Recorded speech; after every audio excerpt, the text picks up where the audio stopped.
네, 민주통합당에서는 경선 룰의 윤곽이 사실상 확정이 됐습니다. 마지막 민감한 부분 몇 개만 남아있는데 가장 큰 것이 결선 투표제가 수용이 됐습니다. 문재인 후보 측에서 수용을 했는데 일부에서는 문재인 후보 측에 불리할 수도 있다 이런 얘기도 있었지만 그 수용 배경 또 앞으로 경선 어떻게 치르는지 얘기를 들어보도록 하겠습니다.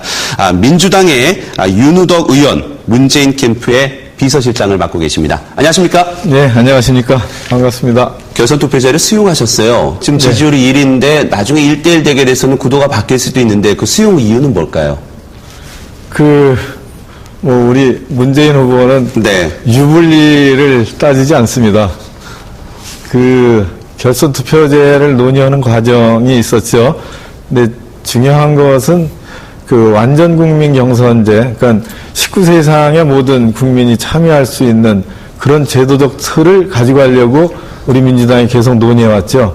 예. 그것을 꼭 지켜내기 위해서 완전 국민 경선제가 받아들여지면 그 외에 다른 것은 다 수용하겠다라는 그런 취지의 말씀을 이제 국민들께 드린 거죠. 네. 그게 이제 결과적으로 다른 후보들께서 주장하신 이제 결선 투표제를 수용하는 것으로 그렇게 결론이 났습니다. 예. 그러면 결선 투표제라는 얘기는 뭐 다 아시겠지만 완전 국민 경선제를 했을 때 민주통합당의 한 후보가 과반의 지지율을 하지 못하면 1, 2등이 나중에 결승을 하자는 것 아니겠습니까? 네, 그렇습니다. 근데 이 결선 방식은 어떻게 됩니까? 뭐 여론조사를 하게 방식도 있을 것 같고요. 다시 뭐 그렇다고 완전 국민 경선제 하기는 좀 힘들 수도 있고.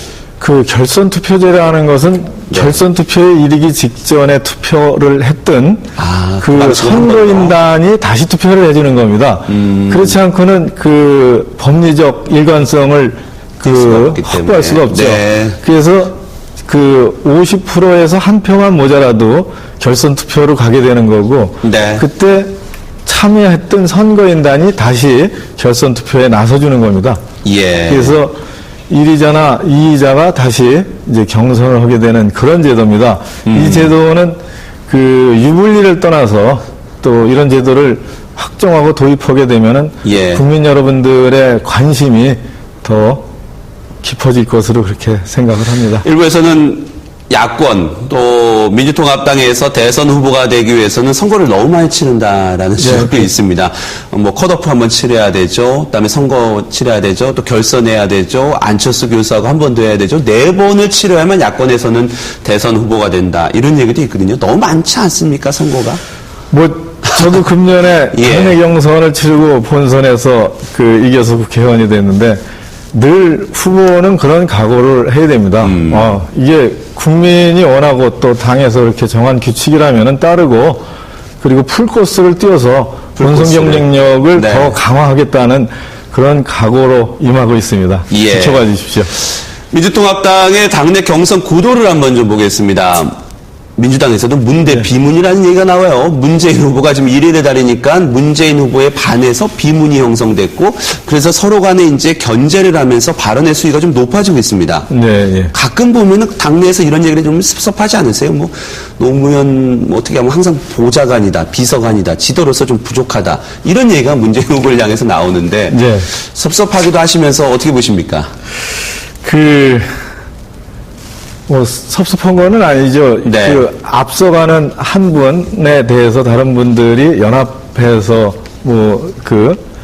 주장을 하실 수도 있고, 그건 당연히 그렇습니다. 그리고 경선 룰이라는 거는 늘 좀 변동이 있는 게 정당사에 늘 있었던 거죠. 예. 그래서 지금 논의되고 있는 방식 자체도 민주정당의 아주 좋은 모습을 보여주고 있다고 저는 그렇게 생각을 하고요. 네. 상대당이 1인의 의사에 의해서 일방적으로 경선룰이 결정되고 또 일부 후보들이 아예 참여를 안 해버리는 네. 그런 파행을 우리 국민들이 보고 계시지 않습니까? 예. 그거에 비해서는 다소 갑론을박이 있다 하더라도 민주적인 논쟁을 통해서 수렴되는 모습이 오히려 민주주의 발전에 도움이 된다고 저는 네. 그렇게 생각합니다. 지금 손학규 후보 같은 경우는 친노 후보 필패론으로 얘기를 네. 하고 있습니다. 그리고 또 참여정부의 민생 실패를 얘기하고 있습니다. 문재인 후보로서는 이 부분은 극복의 대상이고 해명이 돼야 될 것 같은 내용인데요. 네.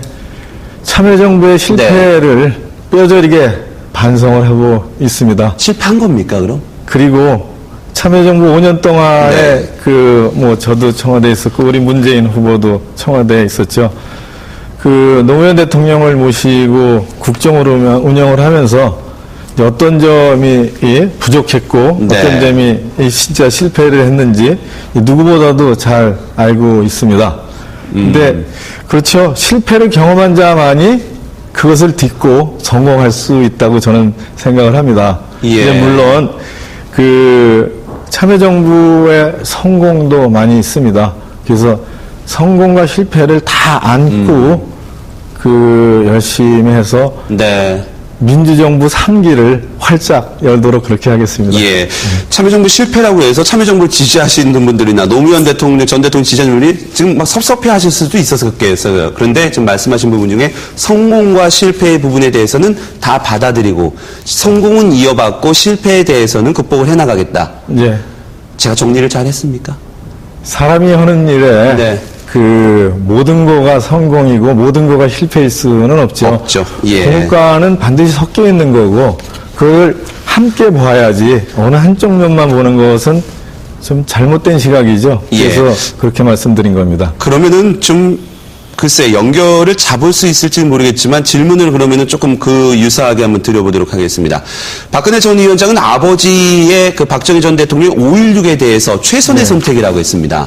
그 역시도 박정희의 공과에 대해서 역사의 판단으로 남겨야 된다고 박근혜 전 위원장은 얘기를 했습니다. 같은 맥락입니까? 아니면은 5.16은 다르게 보십니까? 다르죠. 이건 분명히 다른 겁니다. 이런 말이 요즘 그제 인터넷에 많이 떠다니고 있어요. 네.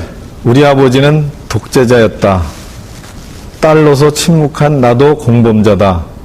이제 우리 아버지는 세상에 없으니 내가 그 잘못을 안고 가겠다. 저는 박근혜 후보께서 이런 이야기를 하실 줄 알았어요. 그런 얘기를 했다는 건 아니죠, 지금. 예. 네. 그러면 상당히 국민들이 이해의 폭도 넓어지고 또 지지도 높아졌을 텐데, 최소한 대통령이 되겠다고 하는 사람이 이런 사과는 해야 역사 인식이 상식 수준에 맞다고 그렇게 아마 국민들이 판단을 할 겁니다. 근데 제가 이렇게 말씀드린 이 말은 박근혜 후보가 하신 게 아니라 스탈린의 딸이 그런 말을 했죠. 요즘 인터넷에서 많이 스탈린의 딸인데 거기에 스탈린 대신에 박정희가 들어가고 딸에 박근혜가 들어가 그런 대비법도 있을 수 네. 있다고 생각을 합니다. 인터넷에서 많은 사람들이 퍼뜨리고 또 회자되고 있는 그런 얘기입니다. 네. 알겠습니다. 문재인 후보의 또 지지율을 한번 또 얘기를 해 보도록 하겠습니다. 최근에 일부에서는 다자구도인가요? 다자구도에서 안철수 교수를 앞지른 것으로도 일부 나와요. 네, 그렇습니다. 하지만 박근혜 위원장과의 양자구도에서는 여전히 차이를 좁히지 못하고 있습니다. 네. 이 부분은 어떻게 확장성이 부족하다는 비판이 있던데요. 박근혜 후보께서는 상당히 오래전서부터 네. 대통령이 되시기 위해서 국민들께 많은 메시지, 또 절제된 메시지를 던지고 있었죠. 벌써 몇 년입니까? 그건 한 10년 되는 거죠. 네. 근데 우리 후보께서는 이제 출마 선언한 지가 불과 한 달 반 정도 되고 또 이번 대선에 역사적 소명의식을 가지고 결심하고 뛰어든 거는 6개월 정도 됩니다. 네. 그러면서 계속 국민들께 알려가고 문재인의 소명의식과 진정성을 이제 알려가고 있는 중이고 그게 이제 속도가 이제 붙기 시작한 거죠. 네. 그래서 최근에 지지율이 상승세에 있습니다. 그래서 지지율 상승세에 대한 이제 여러 분석들이 있죠. 최근에 7월 12일입니다. 어제 그제 일주일 안쪽에 있는 리서치 뷰에서 조사를 한 거예요. 네. 그걸 잠깐 좀 소개를 해드리면 문재인을 지지하는 이유에서 진정성 42%, 정의감 40%, 영남권 후보 2%. 이렇게 해서 제가 합쳐서 요약을 드리면 문재인 후보는 국민들에게 진정으로 정의감 있는 사람으로 인식되고 있고 네. 그런 인식이 좀 속도가 붙어서 확대되고 있는 중이다. 이렇게 좀 말씀드릴 수 있어요. 예. 또, 민주당을 지지하시는 국민들과 함께 이번엔 반드시 정권 교체가 이루어져야 한다는 네. 각오와 신념을 가지신 분이라고 저는 생각을 합니다. 그래서 그런 신념과 각오, 그리고 또 안철수 원장을 또 지원하고 지지하고 좋아하시는 분들이 이제 그런 신념과 합쳐져서 또 우리 당하고 함께 할 수 있다고 그렇게 생각을 합니다. 김두관과는 어떤 관계입니까? 김두관 후보와 문재인 후보는 서로 동료입니까? 아니면 경쟁자입니까? 아니면 서로 간에 친노 계열을 극복해야 할 대상들입니까? 상생관계죠. 거기도 상생관계입니까? 김두관 후보님은 이제 이장에서 군수에서 장관에서 도지사에서 이제 대선 후보로 나서셨죠. 이 스토리는 많은 분들을 감동시키고 또 공감시키고 있습니다. 확장되고 있고. 네. 참, 이렇게 좋은 분이 우리 민주당 경선에 참여해서 좋은 경선을 만들어 주시고 함께 한다는 게 큰 영광이고 좋은 일이죠. 하여튼 네. 함께 잘 해 나가겠습니다. 예, 예. 알겠습니다.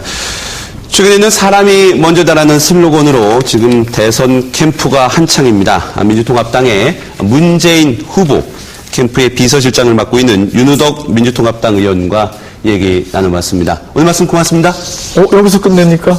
뭐 하신 말씀 이제 있으십니까? 사람이 먼저다라는 이제 슬로건은 저희가 10초밖에 안 남았습니다. 네. 우리 홍익 인간의 사상, 인내천의 사상을 담고 있고 문재인의 인생과 철학과 정책 방향이 다 녹아져 있는 그런 슬로건입니다. 꼭 지켜봐 주시고 많은 성원과 지지 부탁드립니다. 사람이 먼저다 홍익 인간의 실천이다. 네. 알겠습니다. 이 말 안 하셨으면 서운하셨을 뻔했습니다. 그러면요. 네, 그 말씀 고맙습니다. 예, 감사합니다. 현재 7호 태풍 카누는 제주 남쪽 490mm